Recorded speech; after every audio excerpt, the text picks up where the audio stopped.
بسم الله الرحمن الرحيم. إن الحمد لله نحمده ونستعينه ونستغفره ونعوذ بالله من شرور أنفسنا ومن سيئات أعمالنا. من يهده الله فلا مضل له ومن يضلله فلا هادي له. وأشهد أن لا إله إلا الله وحده لا شريك له وأشهد أن محمدا عبده ورسوله. وقال الله تعالى في القرآن الكريم وهو أصدق القائلين: يا أيها الذين آمنوا اتقوا الله حق تقاته ولا تموتن إلا وأنتم مسلمون. وقال تعالى: يا أيها الناس اتقوا ربكم الذي خلقكم من نفس واحدة وخلق منها زوجها وبث منهما رجالا كثيرا ونساء واتقوا الله الذي تساءلون به والأرحام إن الله كان عليكم رقيبا.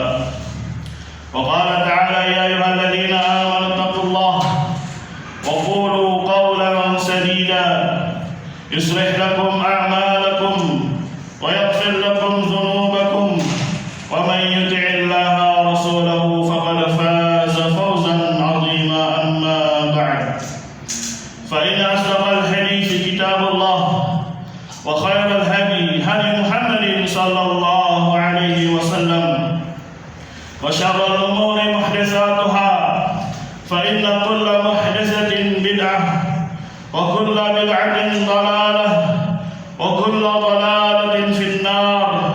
أعاذني الله وإياكم من النار. أيها الناس عباد الله, telah berlalu bersama kita bahwasanya yang namanya islahul qulub, memperbaiki hati, membenahi hati, masuk juga di dalamnya konsep kalimat tauhid la ilaha illallah, terkhusus dalam rukunnya masuk di dalamnya an-nafyu wal isbat.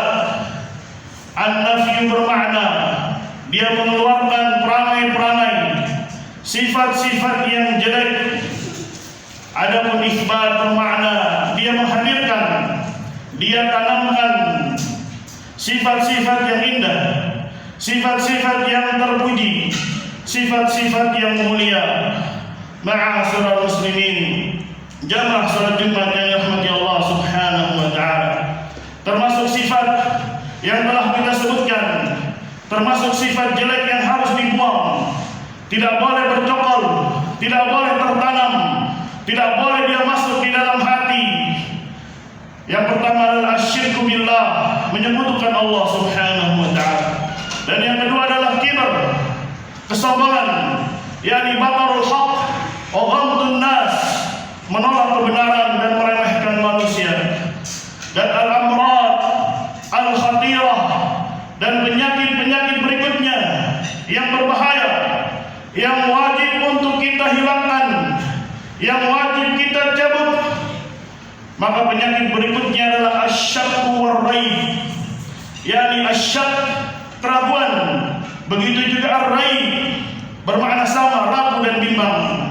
Yang kita maukan di sini adalah duhul syak war-raib, masuknya keraguan, kebimbangan, fil i'tiqad, di dalam keyakinan-keyakinan, di dalam asya al-yaqiniyah, di dalam perkara-perkara yang telah yakin, perkara-perkara yang telah jelas, allati la khilafa fiha, yang tidak ada khilaf di dalamnya. Ma'asyiral muslimin, jamaah salat Jumat yang dirahmati Allah Subhanahu wa taala, hadzani maridan, inilah dua penyakit mutaradifan yang memiliki dua makna yang sama, serupa.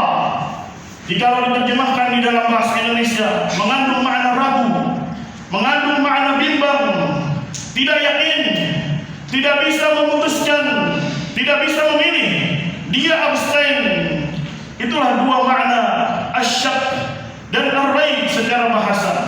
Akan tetapi kata Ibnu Qayyim rahimahullah taala, di dalamnya ada perbedaan yang beliau sebutkan dalam kitabnya Bada'iul Fawaid. Dan di antaranya secara ringkas beliau menyebutkan asyakku asyaddu khataran minar raib. Yang namanya syak itu lebih berbahaya, lebih mengerikan ketimbang ar-raib. Karena beliau menyebutkan asyak berarti maknanya istiwa'ut tarafain al-mutaqabilain. Ada dua nilai yang sama di antara dua pihak, di antara dua poin, di antara dua perkara yang saling kontradiksi. Bukan karena memang perkaranya sama kuat, tidak, tapi kembali kepada manusianya. Padahal perkaranya sudah jelas antara yang hak dengan yang batil, tapi terkadang manusianya menganggap ini satu hal yang sama, satu hal yang serupa, sehingga dia menganggap yang batil dan yang hak itu memiliki nilai yang sama. Tapi sekali lagi orang yang syak, orang yang ragu, dia tidak bisa memilih, tidak bisa menentukan apakah saya harus pilih yang A ataukah pilih yang B. Dan orang yang syak masih bersikap tenang, masih bersikap santai, tidak ada di dalamnya curiga, tidak ada di dalamnya tuduhan, tidak ada di dalamnya suudzon, berburuk sangka. Berbeda dengan ar-raib, maka dia diiringi dengan tuhmah, tuduhan, diiringi dengan suudzon. Maka orang yang syak pada hakikatnya dia hanya kurang data, dia hanya kurang informasi, dia hanya kurang dalil. Dan orang yang seperti ini masih ada kemungkinan untuk dia mencari mana yang harus saya pilih, mana yang harus saya tentukan. Itulah asyak, keraguan. Adapun ar-raib, maka di dalamnya fihi tuhmah, dia menuduh. Memang dia ragu, tidak bisa memilih apakah saya harus pilih yang A ataukah pilih yang B, tapi dibarengi dengan sikap tuhmah menuduh, sehingga terkadang terjadi fujur, sebuah kecurangan, sebuah kelicikan, terjadi takdzib, pendustaan, sehingga menimbulkan rasa bimbang yang hebat di dalam hatinya, ada kegoncangan di dalam hatinya. Maka ujungnya dia adalah orang-orang yang menolak al-haq. Ma'asyiral muslimin, jamaah salat Jumat yang dirahmati Allah Subhanahu wa taala, itu sekilas tentang makna syak, keraguan, dan juga ar-raib sama, keraguan. Hanya saja ar-raib itu lebih parah, lebih dahsyat, karena ketika dia tidak bisa memilih mana yang hak, mana yang batil, mana pilihan yang harus saya tentukan A atau B, tapi bersama itu ada rasa curiga, ada rasa suudzon, ada rasa meremehkan orang lain. Maka Allah berikan kegoncangan yang hebat kepada orang-orang yang syak.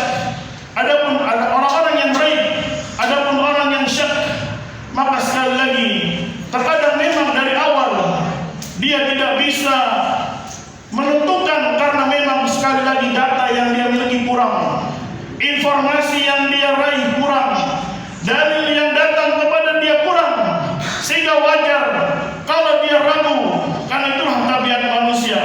Tapi kalau sampai ada bentuk tuduhan, ada sampai bentuk kecurangan, ada sampai bentuk takdzib, mendustakan lawannya, maka sungguh ini perkaranya sangat berbahaya. Ma'asyiral muslimin, jamaah salat Jumat yang dirahmati Allah Subhanahu wa taala, hadzanil maridan, dan dua penyakit ini min sifati ahli al-maqr wan nifaq, termasuk sifatnya orang-orang yang membuat makar, termasuk sifatnya orang-orang yang nifaq, ada kebencian di dalam hatinya terhadap dini Islam. Bukan sifatnya ahli khair, bukan sifatnya orang yang baik, bukan sifatnya ahli iman. Allah Subhanahu wa taala gambarkan tentang mereka, innama yasta'dhinuka alladhina la yu'minuna billahi wal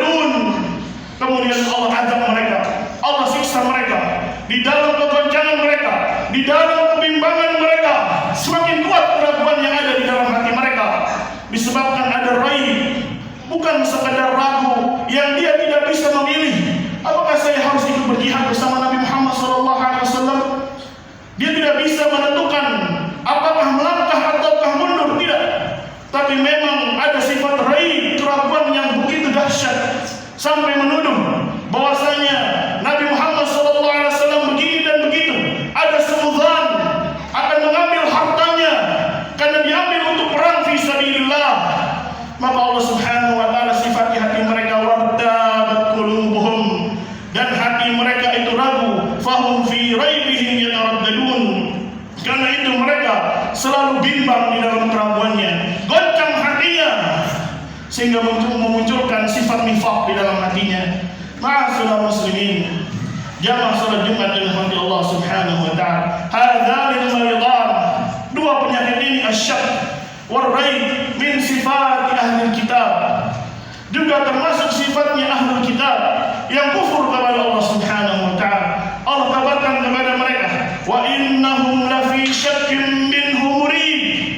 Lihat bagaimana Allah Subhanahu wa taala jelaskan sekaligus dua penyakit ini pada ahli kitab. Sesungguhnya mereka betul-betul di dalam keraguan darinya, ditambah lagi murid. Karena di sini pahamilah ada kata dua, syak dan murid.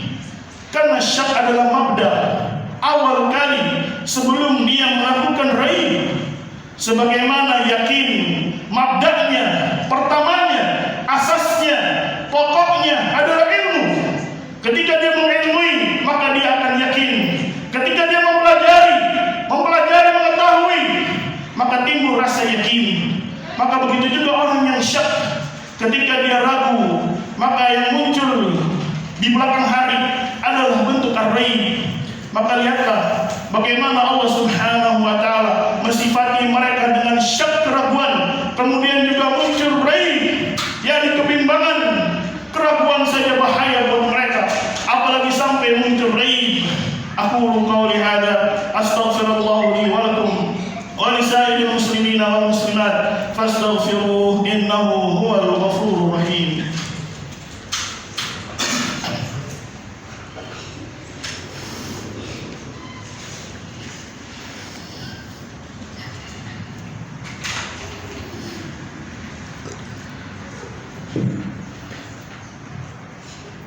Alhamdulillah hamdan katsiran tayyiban mubarakan fihi kama yuhibbu rabbuna wa yarda, wa ashhadu an la ilaha illallah wahdahu la syarika lah, wa ashhadu anna Muhammadan abduhu wa rasuluh. Ibadallah, sekali lagi kita tegaskan dua penyakit yang berbahaya yang harus dihilangkan, yang harus dicabut jikalau dia mau mengislah hatinya, memperbaiki hatinya. Yang pertama adalah asyak, keraguan dalam perkara-perkara yang telah jelas, dalam perkara yang tidak ada khilaf di dalamnya, yakni dalam perkara-perkara pokok agama, perkara-perkara i'tiqad, keyakinan kita kepada Allah Subhanahu wa taala, kepada yaumul akhir, kepada tauhid, kepada kesyirikan, maka tidak boleh masuk ke dalamnya syak.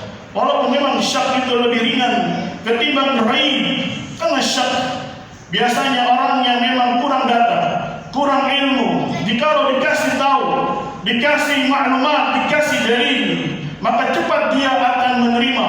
Sedangkan raib sudah ada barrier, sudah ada tembok-tembok di dalam hatinya, dalam bentuk keraguan, dalam bentuk permusuhan, dalam bentuk suudzon, dalam bentuk tuduhan, sehingga ujungnya mereka melakukan takdzib, pendustaan. Bukan hanya sekedar ragu, tapi muncul penyakit berikutnya, yakni takdzib.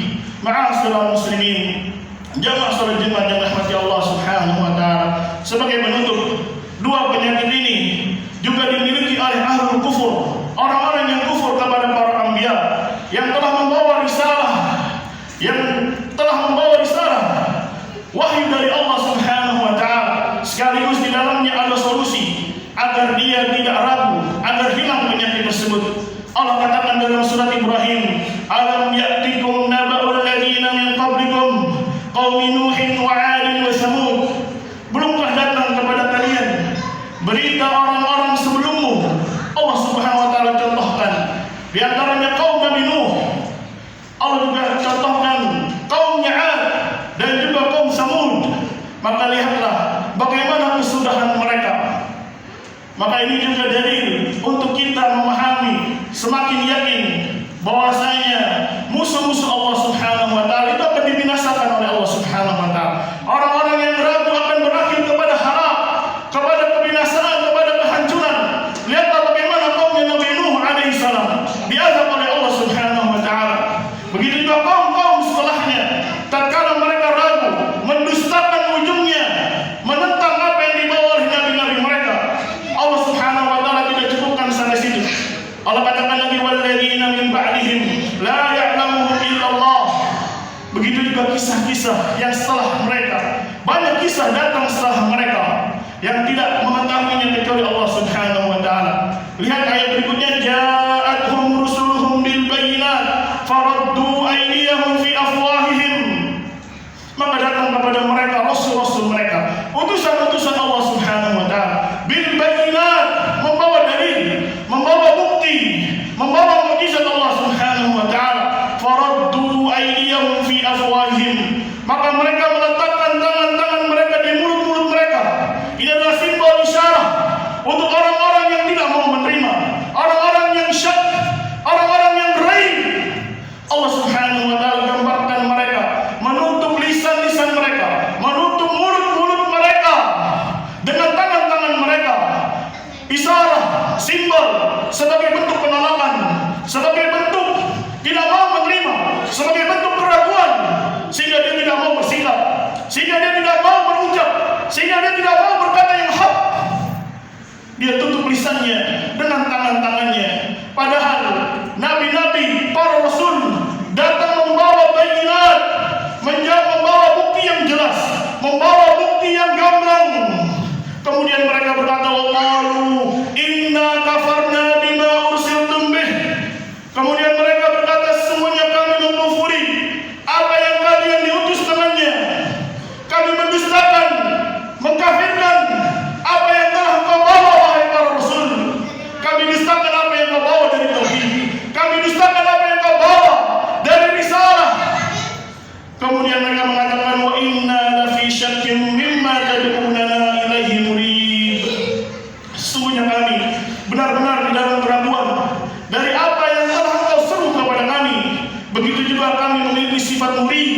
Inilah ucapannya orang-orang kufur kepada para nabi mereka, kepada rasul mereka. Padahal bayinah telah jelas.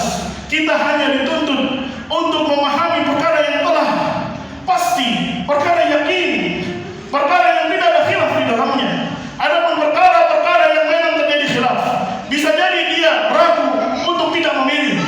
Tapi perkara-perkara yang sudah jelas, perkara-perkara yang gamblang, tidak boleh seorang ragu di dalamnya, tidak boleh seorang raib di dalamnya. Bahwasanya Allah Subhanahu wa taala menolong ahli tauhid. Maka yakinlah ahli tauhid akan ditolong oleh Allah Subhanahu wa taala. Wa kafa billahi hadiyan wa nasira. Dan cukuplah Allah Subhanahu wa taala yang akan memberi hidayah dan akan menolong ahli tauhid. Ketika Allah Subhanahu wa taala telah tegaskan bahwasanya orang-orang yang melakukan syirik besar, maka Allah hukumi mereka kufur, mereka hukumi mereka musyrik. Allah Subhanahu wa taala telah menghukumi mereka dengan kesyirikan. Maka kenapa engkau ragu? Kenapa engkau bimbang? Bahkan engkau menuduh, bahkan engkau mengejek, bahkan engkau mendustakan. Tidakkah engkau takut ada sifat karakter ahlul nifaq?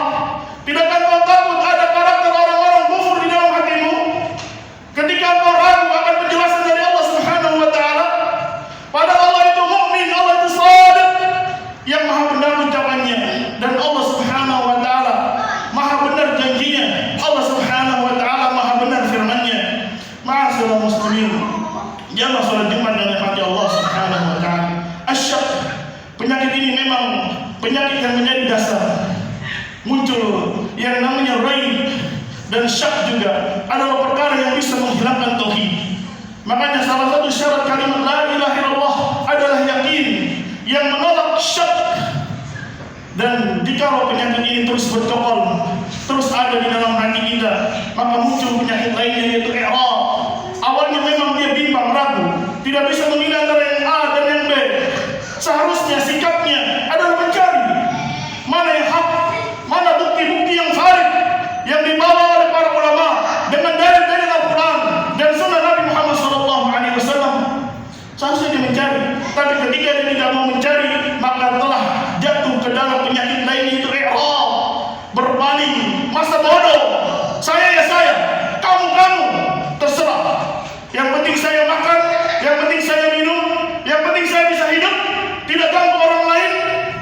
maka muncul penyakit berikutnya yaitu i'rad, berpaling, bersikap masa bodoh. Dan juga muncul penyakit lain yaitu inad, yaitu menentang. Ketika dalil-dalil sudah datang, dalil-dalil sudah jelas, tapi dia malah melawan, malah menentang, malah menjuluki dengan karakter-karakter yang jelek. Nasallallahu alaihi wasallam. Ma'asyiral muslimin, jamaah salat Jumat yang dirahmati Allah Subhanahu wa taala. Sekali lagi, islahul qulub memang perkara yang berat, bukan perkara yang ringan. Karena harus kita hadirkan karakter-karakter yang indah, itu pun berat. Begitu juga mengusirnya, membuangnya, itu pun berat. Tapi yakinlah Allah Subhanahu wa taala yang Maha memantau, yang Maha mengetahui, yang Maha melihat. Mintalah kepada Allah Subhanahu wa taala Rabbul alamin. Banyaklah berdoa kepada Allah, ya muqallibal qulub, tsabbit qalbi ala dinik. Wahai Zat yang membolak-balikkan hati, tetapkanlah hatiku di atas agamamu. Ma'asyiral muslimin, jamaah salat Jumat yang dirahmati Allah Subhanahu wa taala. Hari yang penuh berkah. Sekali lagi, maka banyaklah meminta kepada Allah Subhanahu wa taala. Berdoa, angkat tanganmu. Perlu waktu memang untuk dia duduk, merenung, mengevaluasi apa yang seharusnya saya langkahkan, apa yang harusnya saya tempuh. Bukan hanya diam, bukan hanya ikut-ikutan, tidak. Tapi hidup ini untuk ibadah kepada Allah Subhanahu wa taala. Hidup ini untuk menghamba kepada Allah Subhanahu wa taala. Tentunya dengan syariat Allah Subhanahu wa taala. Ikuti dalil-dalilnya, baik dari Al-Qur'an maupun hadis Nabi sallallahu alaihi wasallam. Renungi, apakah hati kita banyak penyakitnya? Renungi, apakah kita sudah menghadirkan obat-obat hati? Maka seorang insan itu perlu waktu untuk menyendiri antara dia dengan Allah Subhanahu wa taala, bermunajat kepada Allah Subhanahu wa taala, meminta kepada Allah Subhanahu wa taala, jujur kepada Allah Subhanahu wa taala. Allah yang akan bantu, Allah yang akan tolong, Allah yang akan membersihkan hatimu dari segala macam penyakit, penyakit kesyirikan, penyakit kibar, penyakit hasad, penyakit syak, penyakit raib. Karena Allah Subhanahu wa taala yang Maha membolak-balikkan hati. Hati manusia berada di jari jemari Allah Subhanahu wa taala. Ma'asyiral muslimin, jamaah salat Jumat yang dirahmati Allah Subhanahu wa taala. Innallaha idza amara bi amrin bada fihi bi nafsihi wa sanna bi malaikatihi bi qudsihi. Wa qala ta'ala innallaha wa malaikatahu yusalluna 'alan nabi. Ya ayyuhalladzina amanu sallu 'alaihi wa sallimu taslima. Allahumma salli 'ala Muhammad وعلى آل محمد كما صليت على إبراهيم وعلى آل إبراهيم إنك حميد مجيد. اللهم بارك على محمد وعلى آل محمد كما باركت على إبراهيم وعلى آل إبراهيم إنك حميد مجيد.